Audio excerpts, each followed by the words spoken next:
Hello, everyone. Good evening, and thank you for joining us. We are so appreciative and honored that you have chosen to spend your evening with us talking about assessment data. Just so you know, we will begin in about 2 minutes in order to allow some more time for our participants to join. Thank you.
Hello, everyone. Just coming in. I just want to remind you that we're going to begin in about 2 minutes.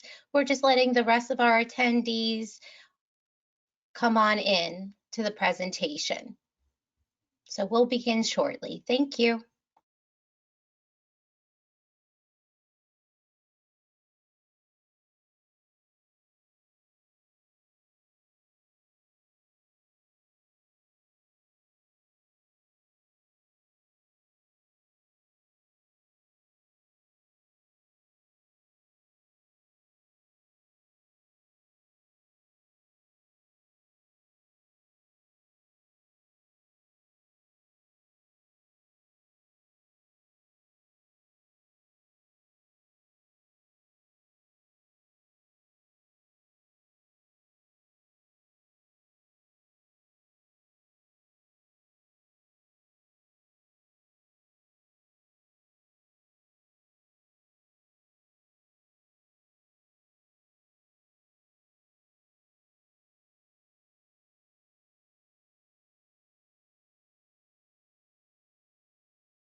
Hello and welcome to our webinar. Let's talk data. AP2 is done. Now what do we do? First, we'd like to take a moment before we begin to introduce ourselves and go over some housekeeping.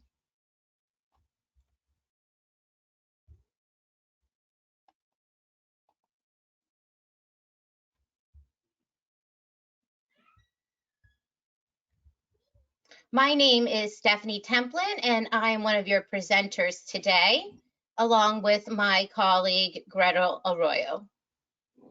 Hello, everyone, and thank you for joining us this evening. My name is Greta Arroyo, and I am a Quality and Education Coaching Specialist at the ELC of Broward, where I have the pleasure of working with VPK teachers and VPK directors. I have been in the early childhood field for over 11 years. I've worked in educational research. I was a toddler teacher, a VPK teacher, and education coordinator of a large Head Start center. And for the past 4 years, I have been an educational coach and trainer, among wearing other hats throughout my career. I enjoy spending time with my family, my friends, and servicing the community through my church. So now I would like to welcome my colleague, Ms. Stephanie. Thank you, Gretel. We are very glad to have you with us tonight. Once again, my name is Stephanie, and a little bit about myself. I was born and grew up in New Jersey and spent the majority of my early childhood career in New York City. I've had many great opportunities and experiences to cultivate my knowledge and my experience in the ECE world, from being a director of a center, from being involved with curriculum and training development, and of course, being a teacher in a classroom. I've been working in the ECE field for a little over 20 years, and for the past 5 years, I have lived in Miami while working in Broward with providers in different capacities. Currently, I am at the ELC. I work with the VPK providers. I'm a coach. I help directors and teachers, and I support them with their own specific needs. And I'm also a very proud parent of an almost 3-year-old, which has been a lot of fun because I'm on the other side of the fence now as a parent rather than a teacher as she continues to grow. And if you hear any crying or screaming, sometimes she doesn't think it's bedtime and likes to really get her point across. So I apologize in advance if that happens. We all understand.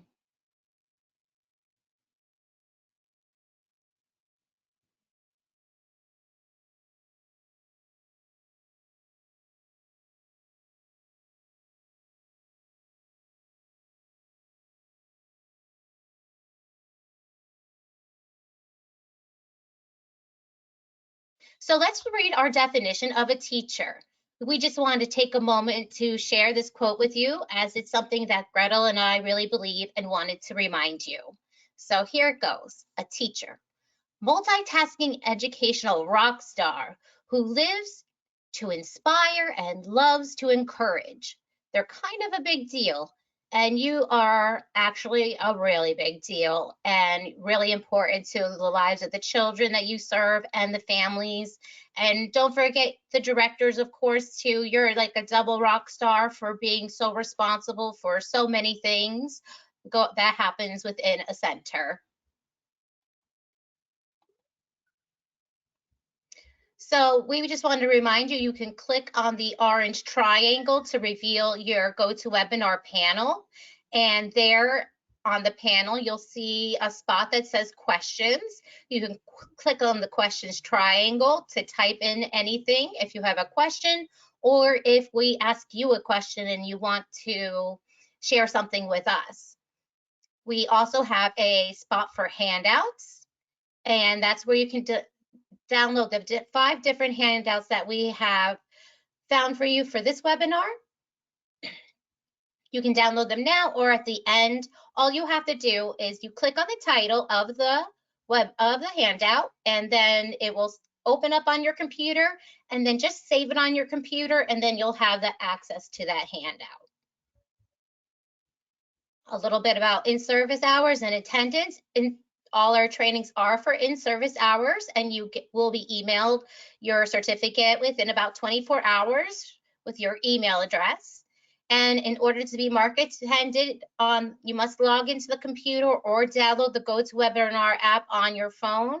Just calling in doesn't register your attendance, and you will not receive a certificate as attended.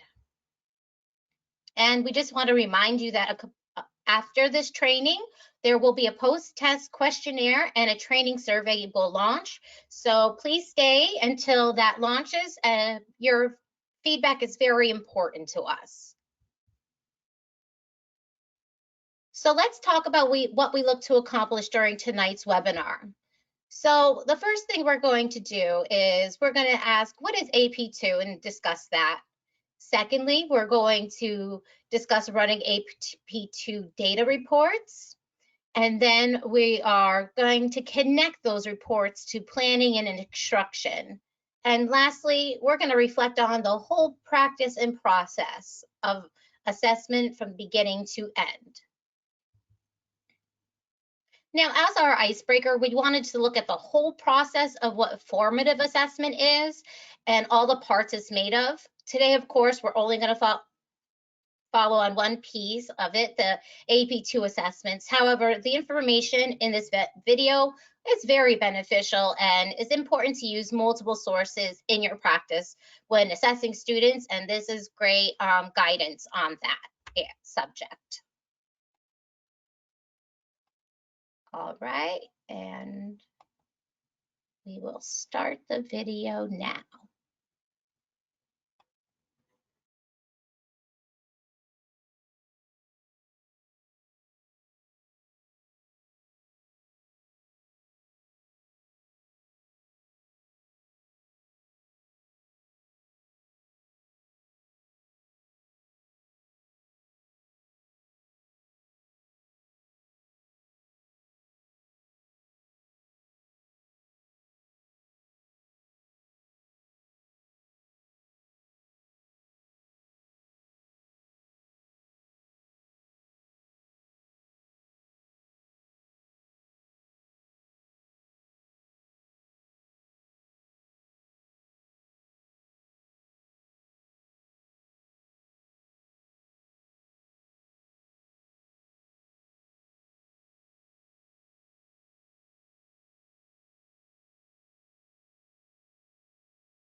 Okay, so that was a great summary of what formative assessment is. And I thought it was very interesting and great that they really were very specific about how that formative assessment, if it's a good and comprehensive plan, it will really support and affect the children's experience and their gains and their skills. So I hope that was interesting information for you as well. So let's begin our presentation about Assessment Period 2, or AP2. So actually, what is it? Providers and VPK instructors, it gives them a tool that will help them identify skills and levels of the children in their program and help guide their instruction and decisions. So who is required to do AP2? So here you can see the requirement for AP2 is providers on probation who have chosen the Department of Education approved staff development plan are required to administer and submit the data for assessment period 2. Providers not on probation are not required, but we strongly recommend that you do this as a very good temperature check on where your students are, so you have the time to support them by the time assessment period 3 comes around. So just in summary, who is required to do this? Providers on probation. If you're not a provider on probation, you are not required.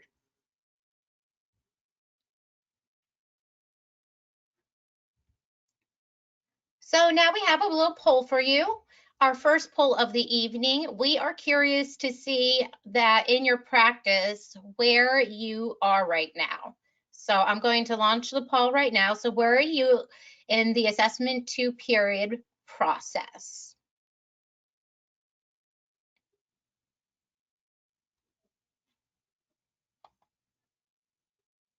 Okay, the poll is open. So are you haven't started yet? Have you started?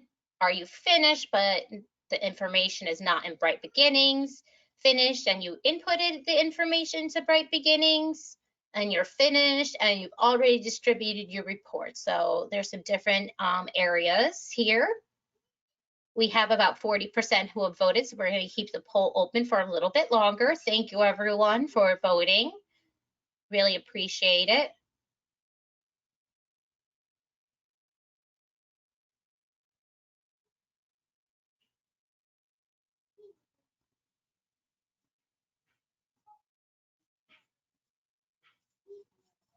All right, and we're going to close our poll in about 10 seconds.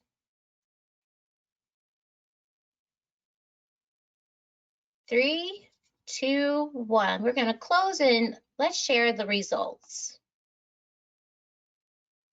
So it looks like 23% have not started, but it's pretty even distribution around each area. What do you think, Gretel, about this poll? Yes, I agree with you. It is very pretty even. And for those of you that that may look at the poll and say, how is it that some have not started? Well, it's because due to the way COVID has affected us, some centers did have to start their program year later in the year instead of starting the first day of school. So that does affect their timeline in assessing AP2. So thank you everyone for participating. That's a great point. All right, so let's continue. Thank you for taking that poll. We really appreciate your information. It will help us guide the conversation better. So first, we're going to look at the VPK assessment map so we know what the VPK assessment is measuring. So we're measuring print knowledge, phonological awareness, mathematics, and oral language. So we're looking for children to recognize letters and words, letter names and sounds. We want them to be able to blend their syllables, blend compound words, and delete part of words. And of course, there's counting and numerical relations and arithmetic reasoning for mathematics. And for oral language and vocabulary, it's receptive and expressive language and knowledge of adjectives, verb, tenses, prepositions and not nouns. So just how their vocabulary works. So just keep in mind that pay special attention to the two areas of phonological awareness and oral language and vocabulary, as those are the two lowest scoring areas, mostly across the state of Florida. So we want to pay special attention to those in order to best serve our children. Okay, next we're going to see what VPK assessment looks next to the flickers, the kindergarten screener. So you can see that with their print knowledge, they're looking for alphabetic principles, visual discrimination. That note means like if they can pick a word from a number and a letter from two letters and a number. Phonics, the sounds, very focused on the sounds. Phonemic awareness, oral language, their vocabulary, their number sense. And we don't have to worry about that last place because we're not here to teach the children to read. We're here to give them that strong foundation to learn to read. So let's just review the steps real quickly. So halfway through your program, you're going to give the VPK assessment to your children, and then you're going to enter the results in Bright Beginnings. Next, you're going to review and print the different data reports, and then you're going to use this data to really plan your lessons and guide your instructions. So now Greta will discuss more on where and how you input your data and pull various classroom individual reports that you can use to continue to, like I said, guide your instruction.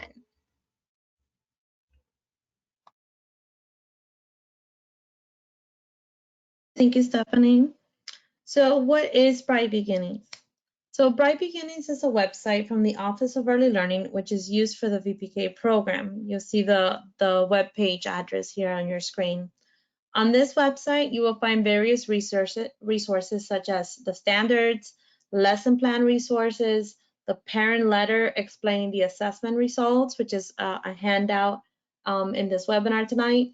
And most importantly, this is where the director or a center personnel enters the results for AP1, AP2, and AP3 in the VPK assessment online reporting system. You will find the login link for the VPK assessment login reporting system in the yellow box in the upper right hand of the homepage of the Bright Beginnings website.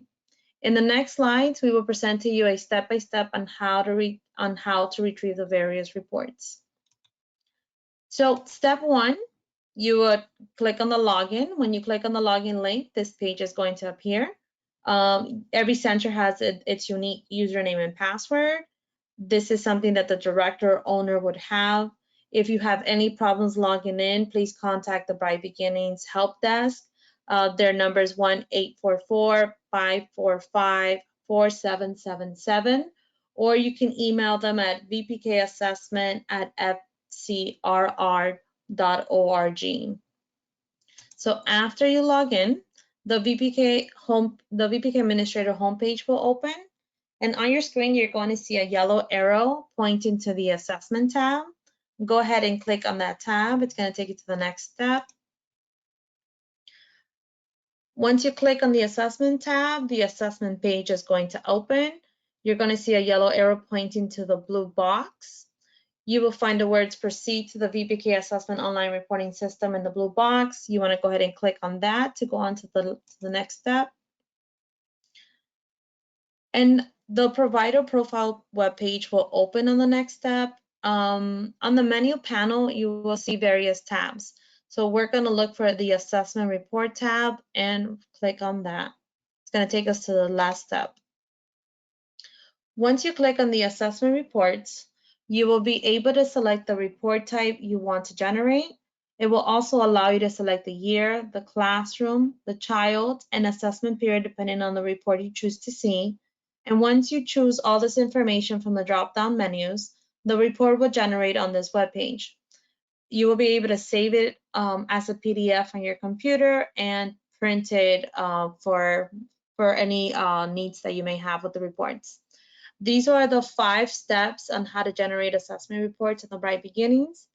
This webinar is going to be available on the ELC webpage at a later time if you would like to see these steps again. And if you have any questions, please add them in the question box and we will be able to answer your questions. So now we have another poll for you. We would like to know, how familiar are you with the assessment reports from the Bright Beginnings website? So would you say that you are very familiar with the reports, you're somewhat familiar, or not familiar at all?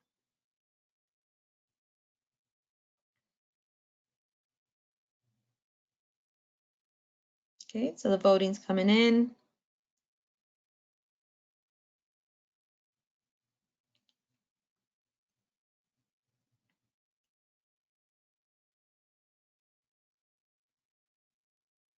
Okay,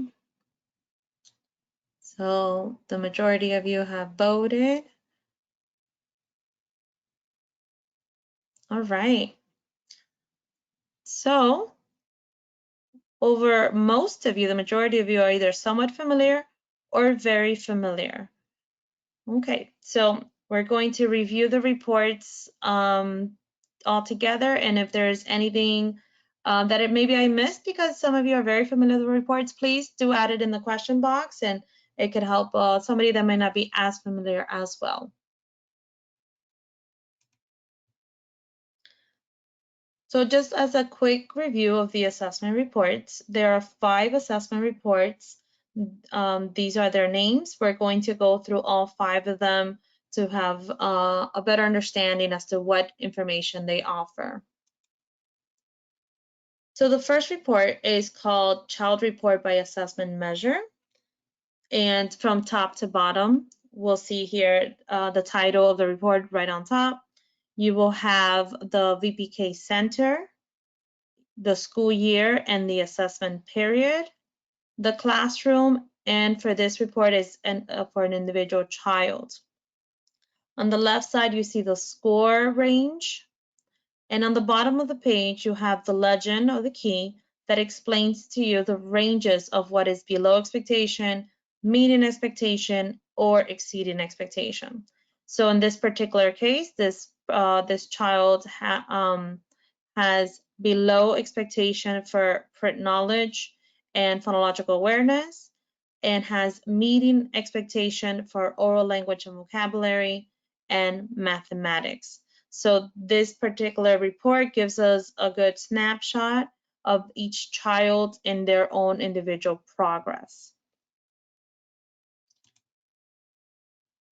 The next report is called Child Report by Assessment Period, and this one is specific to one measure. This one is going to show you the progress of mathematics, and you'll see here it shows you a bar graph based on AP1, AP2, and then later on in the school year you'll see the third bar graph for AP3.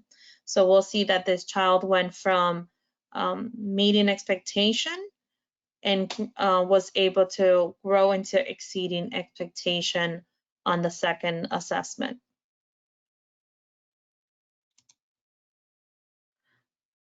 The third assessment is called Classroom Report, and it was one of the reports that I did look at. I did print out for each measure to look at the data for my classroom when I was a VPK teacher and a VPK director as well. And from top to bottom, you'll see that this is to a particular measure as well. So you would want to print this report out for each for the 4 measures.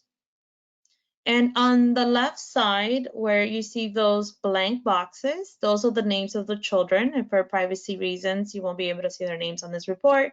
But this classroom has 8 students. And so my question to you is, what does the data tell us here? Would you say the majority of the class is below expectation, or is the majority of the class meeting expectation?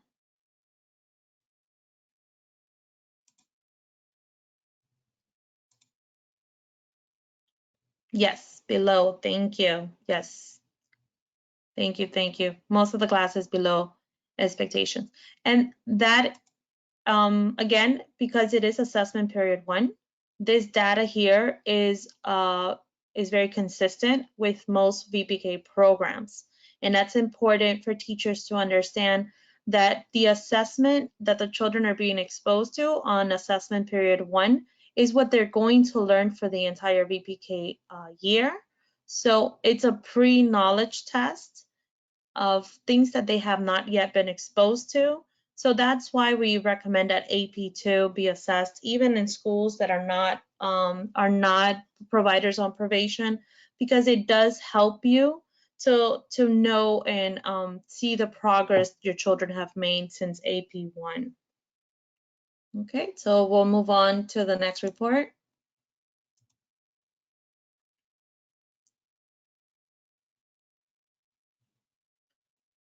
And these last two reports are more for center reports. This one is called Center Report by Classroom. This is a snapshot of the progress in one particular classroom. The bar graphs, the colors always remain the same. Yellow is for below expectation, green is for meeting expectation, and blue is for exceeding expectation. If you see the legend here, it does give it a different explanation. We see that the percentage, due to rounding, percentages displayed may not always equal to 100%. If it is below expectation, it is likely the child will not score ready for kindergarten kindergarten on the flickers. If it is meeting expectation, it is likely the child will score ready for kindergarten on the flickers, and the same for exceeding expectation. So what stands out to you about this data?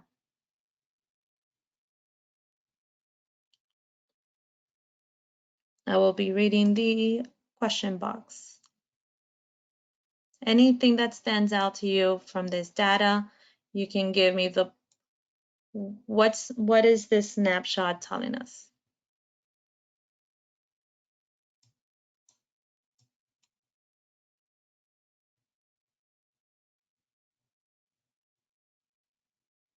Okay.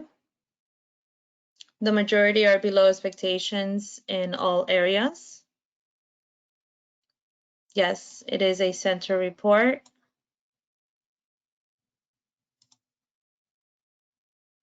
It also has given us an idea, yeah, thank you for your comments, how the students can be grouped for instruction. Excellent. Very good. Thank you. Thank you for your feedback. Okay, and we're moving on to the last report.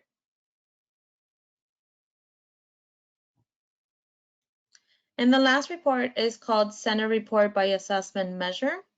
This is a report that helps to look at the data of the entire VPK program. This is not separated by a classroom. This is aggregating all the children into one report. So if a center has one classroom, then it's going to be similar to the report we just saw. But if a center has multiple VPK classrooms, then a director and the teachers, as they have their discussion, can see the data of the whole center. This report is helpful for directors or owners to identify areas of professional development for their instructors. Sometimes it's hard to choose where to get what type of webinars to attend, or what in-service hours to invest time in, and these reports can help us make those decisions. So those were the 5 reports of the Bright Beginnings website. They are helpful. And if you have any questions whatsoever, we will try at the end of this webinar, if you have your own reports from your school that you have any questions of, or anything that you would like for us to see maybe on the data, we will give about 5 minutes at the end if there's time to answer those particular individual questions. Okay. So now let's do some reading of the AP2 report results. So we're going to do this through a case study. So welcome back to college. So for this case study, we will be looking at Miss Monroe's preschool classroom. She has 8 students in her classroom. Her director, Miss Cecilia, has prepared the assessment reports from Bright Beginnings, and she also has the Exhibit C assessment results meeting template for their data review discussion. So for those of you that are not familiar with Exhibit C assessment results meeting template, we're going to review that in the next slide. So this is what the assessment, Exhibit C assessment results meeting template looks like. It is part of the staff development plan for providers on probation. However, it is a resource created by the Office of Early Learning for all VPK programs. And it is a handout in the webinar, and you are welcome to use it to document your data discussion. So from top to bottom, we'll review this document. You would put the date of your discussion, write the staff members that are present, the director or the supervisor or a coach. It could be, if you're having a conversation with a coach, you could put their name there as well. Then you're going to write what are the items or the agenda items you're going to discuss. You can write the names of the report. You can write the measures that possibly need more instructional assistance. You can write the names of particular children that just need that extra support, or even the names of children that are already exceeding expectation and may need their own individualized support. Then you move on to the next half of the page. And now here you're going to write, what are you going to do? What are the next steps with the data that we collected? So the data told us a story. And so what are we going to do to move along this story to help our children? So on this part here, you would write, what plans do you have in terms of phonological awareness, for example, or mathematics, what materials you may need, or particular trainings that you may like to take. So you would write those comments and those notes there. And this is recommended to do either as a VPK team if you have multiple teachers in a school, or one-to-one with your director or education coordinator or coach. So going back to Ms. Monroe's classroom, the teacher and the director have chosen to use two reports, and this is one of them. So this is similar to this is the same one we saw earlier. So some of you have seen this data already. So what two areas should Ms. Monroe and Ms. Cecilia focus on a little bit more intently? What do you say?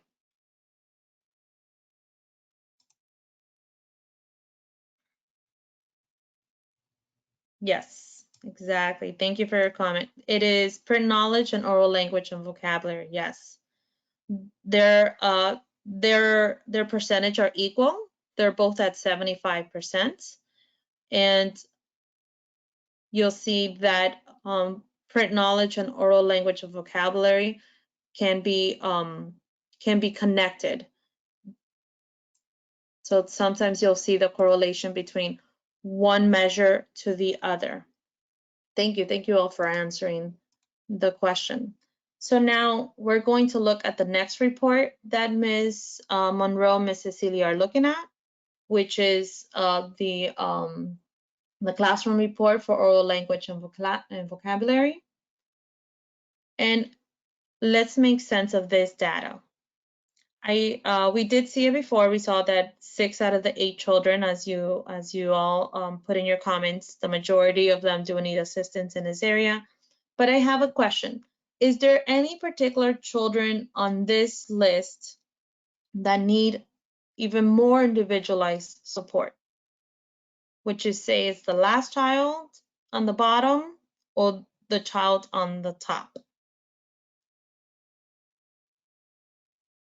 Exactly. The last child does need more of that, more one-to-one individualized support.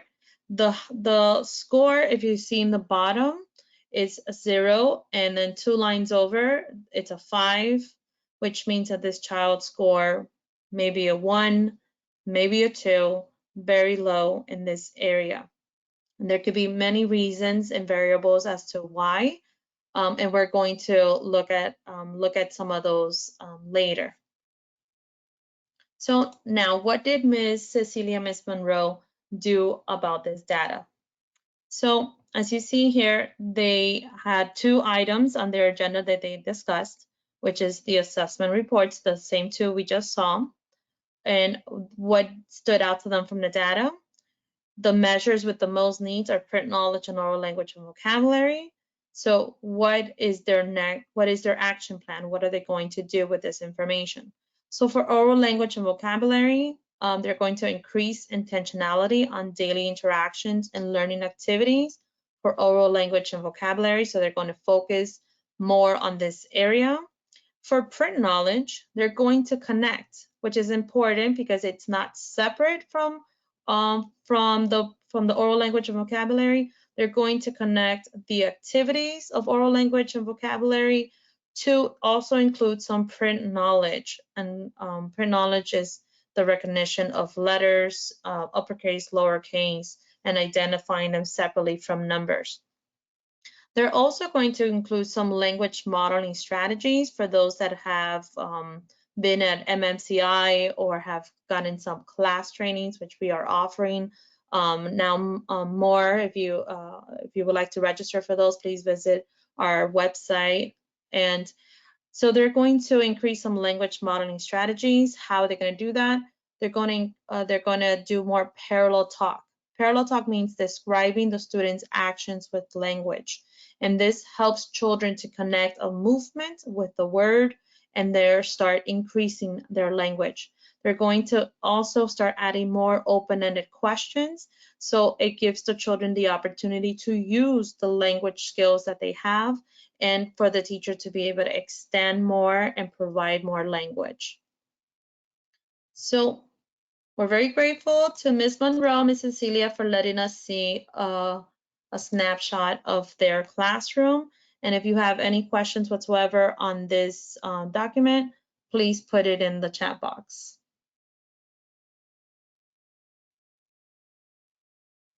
Thank you, Gretel, for going over all those reports and helping us make sense of all that information. Now we're going to discuss a little bit about growing your practice and things you can do specifically to help increase your students' success and help increase their readiness for kindergarten.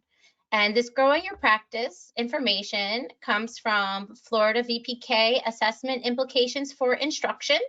And it really focuses on the core environment of a learning environment, also looking closer at the data. And then, of course, that communication part, sharing information with families. So let's look at the quality learning environment. So we're going to ask ourselves, do you have management charts displayed through your room to support children in organizing and managing your day? Such as, do you have an attendance chart for the children to see their names and use and the names of others? Do you have a picture schedule? Also a classroom helper chart also supports the learning community and may also model appropriate behavior because the children know what's expected of them. And then also you want to make sure you do have a really good center management system that will support and help the children move independently throughout the classroom. So those are some elements we want to see. Additionally, what's very important is asking yourself, have you set up a variety of interesting learning areas in your classroom? Specifically, we want to see dramatic play because it provides an opportunity for children and teachers to talk, which will increase that vocabulary and oral language. And then also you want to make sure that you have your own specific literacy center, an alphabet center to support children in learning their letters, recognizing them from numbers and understanding the sounds. And then finally, we really want to talk about, are the materials interesting and engaging for the children? And do you have enough of those materials for the children to engage in? So do you have enough blocks or props in the dramatic play area? Anything that is your children's particular favorite? And then finally, you want to think about grouping children throughout the day in different ways, which Greta will discuss in more detail as we look closer at the data.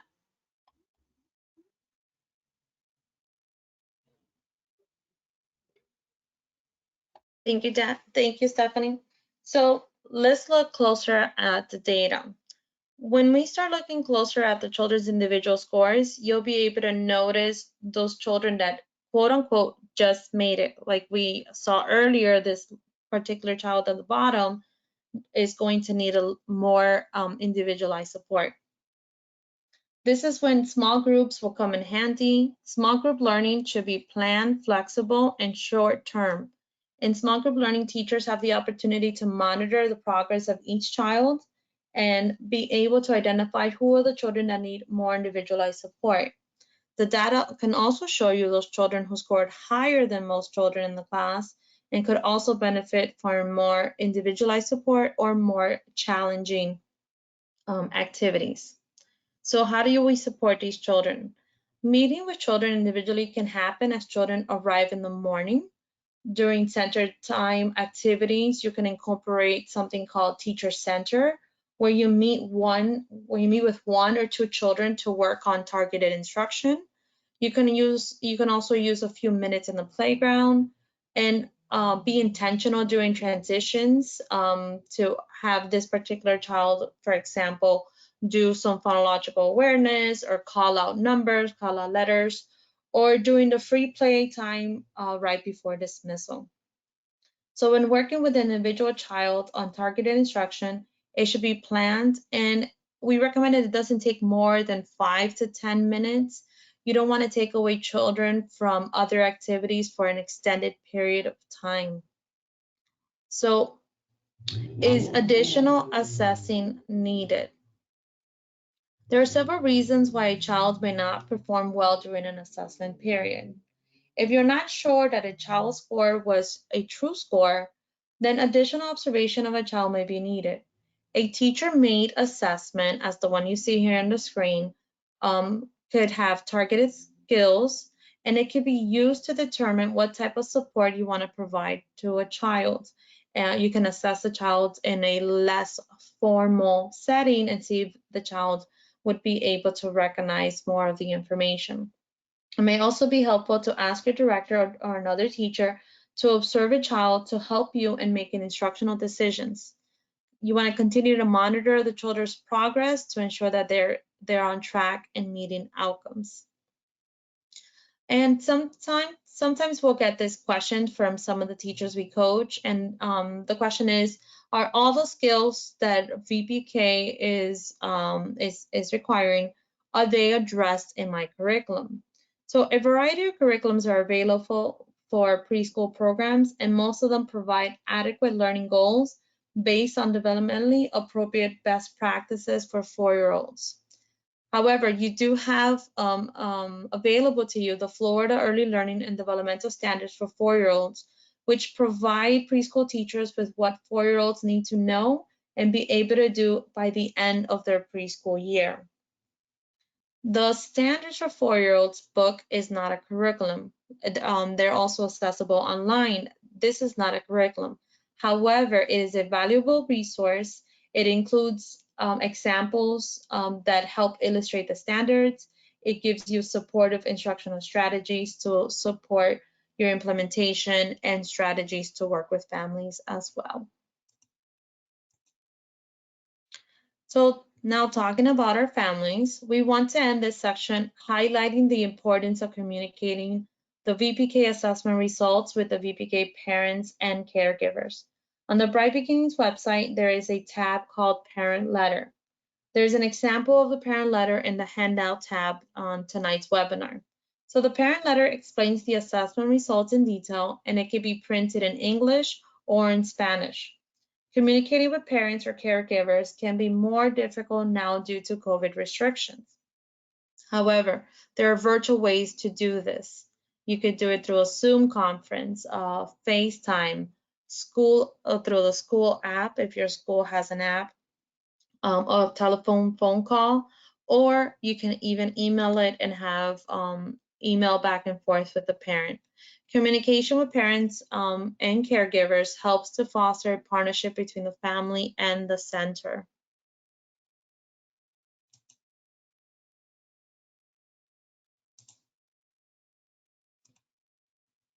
Okay, so it is poll time again. So thank you, Gretel, for finishing up that section about making a quality environment and learning environment for our children. And now we're curious to know about activity plans. So how familiar are you with the OEL activity plans? Do you use them in your practice? So we're going to launch the poll here.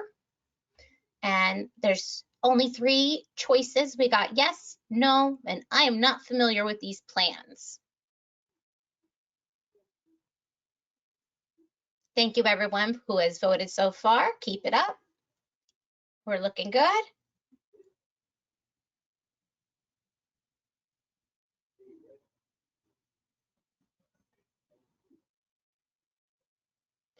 Okay, we're going to give the poll 10 more seconds to get a few more votes in. A little more time. Okay, and we are going to close this poll and share it. All right, so it does look like majority of you do use the OEL activity plans in your practice, which is great because they align straight with the standards. Some of you do not use them, and a percentage of you are not very familiar with these plans, which we'll go over these plans and discuss them so you'll have a little bit more understanding as we also discuss the different areas of measurement in the assessment period assessment. Assessment period 2 assessment, excuse me. I knew I missed a word there. So let me hide this poll and we will continue on.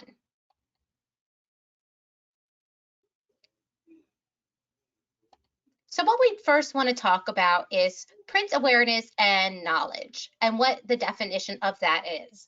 It's really understanding a child's written form of language. They understand and recognize letters. They know their own names. They know the conventions or purpose for print, and they understand why we write and what writing is for. So we're looking for that children to be able to recognize almost all their letters by name and some letter sounds and name some letter sounds as well. So here we chose an activity plan, the letter sound sort, and we're going to go over it really quickly to really demonstrate how to read and review this report as they are structured in the same way. So first of all, you'll always get to see your objective, what the children will learn. Here the children will learn to match the sounds to the written letters. That's what they're going to learn. And it also assists with a targeted standard, which you can easily put into your lesson plans. Recognizing some letter sounds is the language and literacy standard on this. And then it also tells you what materials you'll need to prepare in advance. Then you begin with the procedures. It also tells you what you do before the lesson, how we get prepared, and how we choose to present the lesson in whole group, small group, depending on the lesson and the recommendations. There's a great section here that for checking for that understanding, making sure that they're understanding by naming the picture, saying the initial sound, and matching the initial sound picture card to an appropriate letter on a poster. So they're going to match those letters to those sounds and to pictures. And another great area to really focus on is the scaffolding portion. So it really helps us target our instruction to the children who need the most support, either to make something more advanced or to make something more simplistic.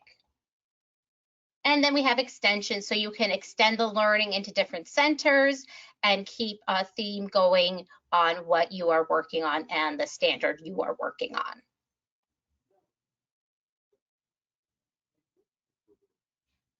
Okay, the second measure we're going to look at is oral language and vocabulary, and it includes children speaking, which is their expressive skills, and listening, which is their receptive skills.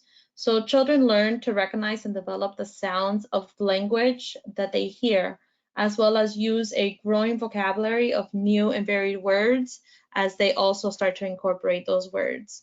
So as we saw in Ms. Monroe's classroom from our case study, one of the strategies she added on Exhibit C was to increase parallel talk. And parallel talk is when you describe the actions of the children with language. This helps the children to learn new words and make connections between the action and the word. She also added open-ended questions that can be very beneficial for this.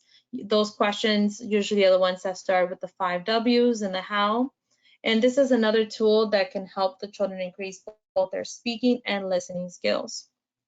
So now for the next activity plan, we're going to find it from our activity plan index.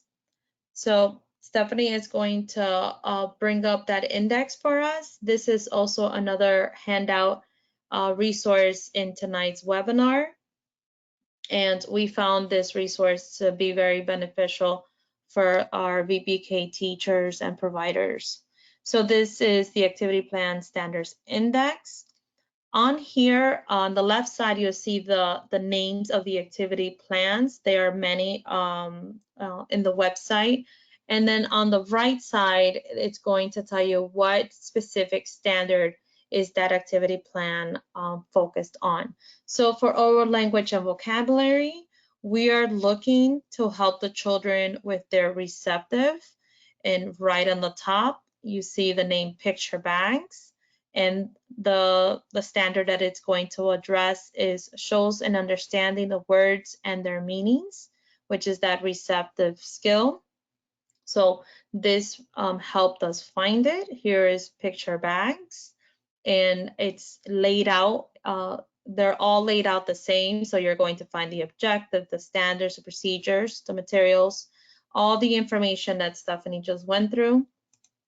And for this particular activity, the teacher would prepare a bag with 3 pictures and put the pictures inside the bag.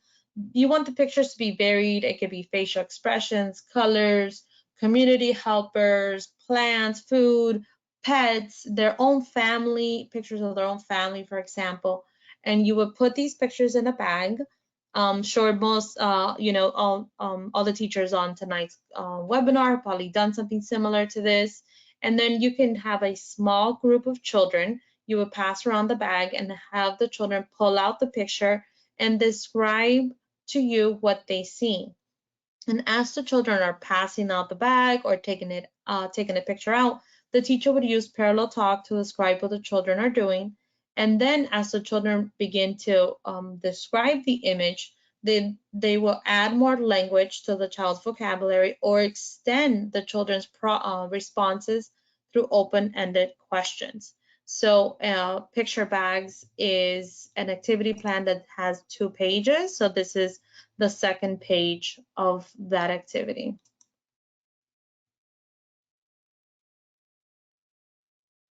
Next, we have phonological awareness, and you can see we have pictures of ears because we want to remind everyone that phonological awareness is all about sound.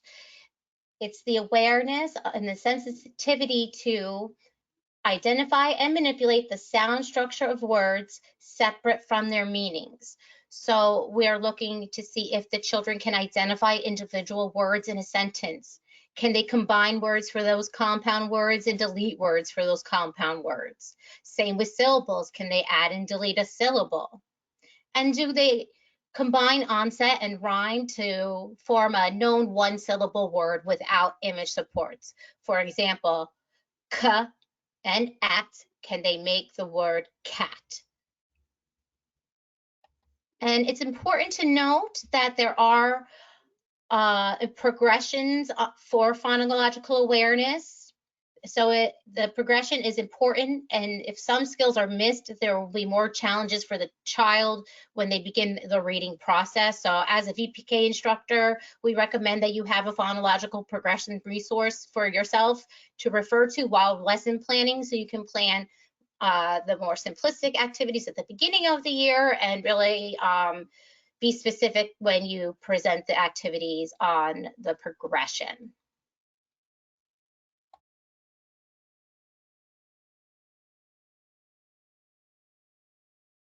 And here we chose the activity compound word snakes. So you're going to imagine yourself taking a long, old sock that doesn't have a partner anymore, and you're going to add some Velcro or tape to the face of the snake and the tail of the snake. Of course, you can make the face all cute with your googly eyes and the little mouth and everything. And then you're going to utilize the pictures that they provide. You can see that some of them right here. And you're going to cut these pictures out for the children, and you're going to work on combining these words. And I really love the backpack one right here that you can see. Oops. Because the book bag, I said backpack, I meant book bag, excuse me. So the book and the bag is great, especially for our English language learners, because that's a word in English that they would be familiar with. So now we have to imagine that, of course, our little snake here, Stretchy the worm, imagine that he is a little sock. And then we're going to stretch him out and see the picture book and see the picture bag. And then when we put them together, we're going to see that it makes the word book bag. So that is just one of the many different activities they have to support phonological awareness, as well as just the domain literacy and language. So the last measure on the assessment reports is mathematics. And mathematics is everywhere, and it helps children make sense of the world. Children learn by observing and interacting with their environment and are naturally curious about mathematical concepts around them. Children's development of mathematical understanding begins in the very first months of their life and continues as they grow and expand as they interact with others and with the world around them. So for young children, math is about number knowledge, patterns, size, shape, awareness, and the relationship between objects in space. So I really enjoy this picture here because research shows that when children learn mathematics in an active format, they're able to make those synapses in their brains stronger. So we recommend that you have activities, even for phonological awareness, for all the other measures that we have spoken about, in a more interactive, active way, because the children are more able to remember those versus just sitting and being direct instruction. So for math, we're going to look at the last activity plan here. And this one is called How Many Are There? In this particular activity, it does incorporate some movement, which is good for their learning. The teacher here would set up 5 stations, and the objective is children will practice counting up to 31. So in each station, the teacher would put items. Some stations would have items less than 31, and there could be 1 or 2 stations that do have up to 31 items. So the children get to go to each station. You can do this as a whole group, or you can separate them into small teams. And then they would answer on a chart if yes, there's 31 bears here, or there's 31 pencils, or no, there aren't 31 pencils and there aren't 31 bears. And this can help you see each individual child's ability to count from 1 to 31 and be able to scaffold who are the children that need more assistance. So those were the activity plans for all the measures. And we want to address a question that we do get a lot in our with our VPK community of practice participants, and we get with some with teachers that we coach, and that is, what can we do for our English language learner students? So there's this very excellent video called Supporting English Language Learners in the Preschool Classroom. Let's watch it, and then we'll discuss it after.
All right, so that is an excellent video. I got a lot of information from that. So what is something that stood out to you? What is a strategy that you would like to start trying in your classroom? And just to give you a few reflections of the strategies they gave us, they say use gestures, pictures, and other clues to support children's understanding. Ask questions to encourage children to extend their talk, which is again back to those open-ended questions. Use parallel talk or self-talk, and that total physical response to support English acquisition. Again, you're right, you're giving language to the action. Learn a few key words and phrases in the child's first language, and the family can be a partnership with you in that, and it helps to create that bond with the parent. Point out similarities between children's native language and English if possible, and encourage families to use their native language at home, which I felt always as a VPK teacher, that took a monkey off my parents' back, because they always felt like they had to learn English in order for their child to learn English, or that they had to make their entire environment at home into English. But the research shows that if at home they can maintain their native language, the concepts of language do transfer for the child to be able to learn English. So let's see what comments we have. Okay, so we have a comment here. It says write both languages. Thank you. Yes, so that is a great feedback, especially from when you're writing your labels in the classroom. You if you have children of other languages, you can even ask the parent if the label is written correctly. Another comment we have is a participant liked the book they had to compare that Spanish to English, and that can even help a teacher that maybe does not know the other language to start learning a couple of words as well. And then that family home language, how important that is. So thank you so much for all your feedback. Steph, is there anything that you would like to add?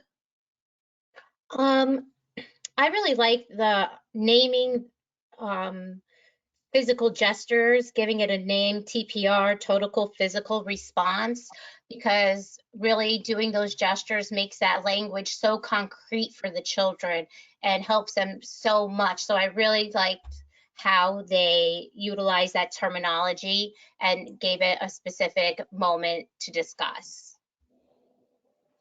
Yes, I did. I did like that too. It's very similar to what we were saying about parallel talk, but they called it total physical response, and I think it's also very helpful for the teacher to remember to even use his or her own body language to incorporate that language that English language learner needs in the classroom.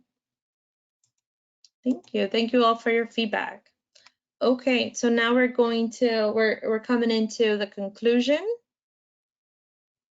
So we have made it to the conclusion, and we know that this has been a lot of information. So we want to take a moment to reflect on everything we have learned so far. So upon a reflection, the first thing that we want to be able to do is schedule that AP1, 2, and 3 assessment in our calendars. Again, the VPK program for this school year may look different for every center. So you want to go ahead and have that conversation with the director or owner or anyone that is responsible for the VPK program to see when is it that your assessments should be. Then we want to go ahead and enter that data once the assessment has been conducted into the right beginnings, print out the assessment reports, and print out those parent letters. Then we'll have that data review. The data discussion, you can use again Exhibit C. This is available for all centers. It is a good template to use to document all the information. You want to print out any of the activity plans that you plan to use going forward. You also want to have that conversation with the parents, that parent-teacher conference, so that the entire community that is going to help that child is aware of how they can help the child. Next, you want to start making those changes. You want to implement the resources that you were able to gather with intentionality. And as you start to implement that, you want to also observe and document the growth and the change, the development the child is making. So you want to check for growth and understanding. And I want to tie it back to the video we saw earlier on formative assessment, the formative assessment video we saw earlier, where they explain how, as you start to collect more evidence of the development, it helps you to tailor the instruction to help that child's progress. So this is where those teacher-made materials can come in. There are some curriculums have monitoring progress. Some centers use Teaching Strategies Goal to observe and document the child's progress. And all this data is going to help you to tailor that instruction. And lastly, communication is key. You want to maintain open lines of communication with the parents, with the caregivers, with the director, with a therapist, or anyone that is involved with the child, to be able to provide any assistance that the child may need, to help that child meet their own personal developmental milestones.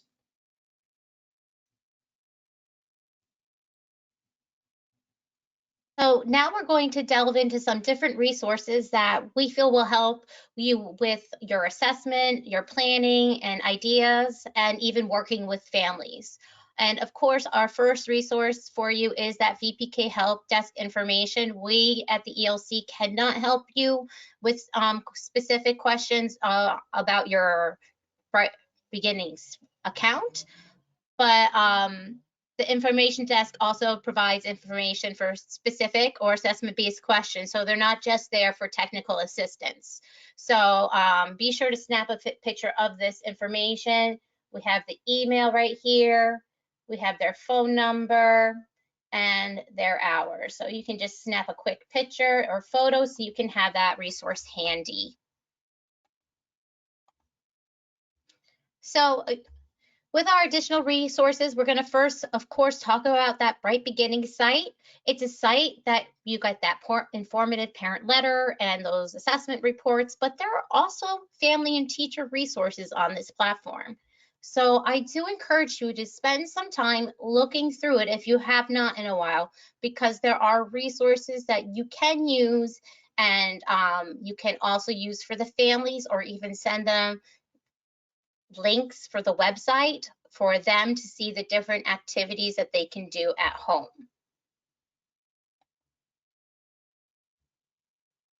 Now here is a great list of websites that Gretel and I frequent and we find are very appropriate for VPK teachers to gain information and ideas. So you can go ahead and take a picture of this page for your reference, because you can see the website handles there. And we're going to go through them. First thing that we have is Cox Campus, which also partnered with Great Campaign for Grade Level Reading. And this website is wonderful. It has lesson plans. It has suggestions on how to actively read with book suggestions included, and all the questions that you need to really get a rich discussion going. They also have free classes and modules on very specific literacy information, such as phonological awareness and things like that. So I really do recommend going to Cox Campus and seeing those teacher resources they have. They are very, very helpful, and I utilize them very much in my own training and planning. And then we have the Erickson Institute Early Math Collaborative, which is wonderful because it gives you a lot of age-appropriate and physical and fun new games for math for the children to play. And it is all for the pre-K age children. So if you feel that math might not be your strongest area or you want to freshen things up, I really recommend checking out this website. It will give you great resources and activities to work on with your students. And then we have the DAP, the Developmentally Appropriate Practice with Preschoolers from NACCE, just so we can refresh ourselves and remember what is developmentally appropriate at this age and how children learn best, because we really want our children learning best through the way we're delivering the information, of course. And some of you might be familiar with this Head Start ECLKC website. It is the Early Childhood Learning and Knowledge Center, and it is also a world of information on all different subjects, not just literacy, not just math, and it has modules of trainings available as well as different resources as well, from teacher resources for professional development to resources on how to approach a teaching style with a child. And then we want to introduce a brand new resource that was just released today to the ELC of Broward community. It's called Doc Preschool, and here we're giving you a wonderful array of activities, full lesson plans, areas that really support the development of your circle time, as well as different areas throughout the day. They have songs, they have activities, they have long-term studies, and they also have great virtual read-alouds that would be wonderful to open up some class discussions. So really check out and sign up for Doc. It will be a great resource for you. I signed up for it myself using that link for my daughter. So, so please check that resource out. And then finally, of course, we don't want to forget the standards. The standards are always a resource for us to have, even though they're not a curriculum. But they are a great resource for you and your families. You can see here that not only do the standards give you information of that standard and that benchmark, it gives you information of what the children may do, what the educators may do, and most importantly, what families can do. So you can take these activities and really implement them and show them to your and share them with your families so they can really be a part of the learning and development of their child too, and really partner with you, because that's what this is. It's a partnership, and you need that family involvement just as much as you need information on where the child is academically and on their other milestones. And these are the resources that we did use to develop this training. If you'd like to take a picture of these, to visit those to get any additional information. And I'm going just to remind you real quick that in-service hours and attendance, you get in-service hours only for ELC Broward trainings, and your email certificate will arrive within 24 hours to the email address that you entered. But most importantly, please stay on to the end of this webinar, and before we close it, we want to make sure that upon completion, when we end the webinar, that you are able to fill out our post-test and our training survey that will launch. So please complete all that information. We find your feedback so valuable and important that we really want to hear from you and hear back how things went for this webinar and what you would like to see in the future, especially. And now, if you have any questions about your own reports, you can put them in the chat box. This is also a good time to download your resources from the handout section. And remember, please stay on till the webinar ends so you can receive and complete your survey. So we're just going to give some time to see if anybody has anything for that chat box. Gretel, is there anything you'd like to say before we see anything in the chat box? I would like to say if anyone has any questions whatsoever about their reports, or even if they would like us to give you feedback on that Exhibit C discussion, please reach out to our emails. There are some teachers on tonight's webinar that we coach. So again, we do want to see any information that you would like to share with us. And that Exhibit C assessment results meeting template is also one of your handouts too, just so everybody knows. So it looks like we don't have any questions, but you have our email addresses right here, and we are happy to walk you through anything. Just send us an email. We'll arrange a time to talk, and we can go through any information specific to your center and your children. So we just want to say thank you so much for spending your time and your evening talking about this not very flashy, but very important subject. So thank you so much for joining us this evening.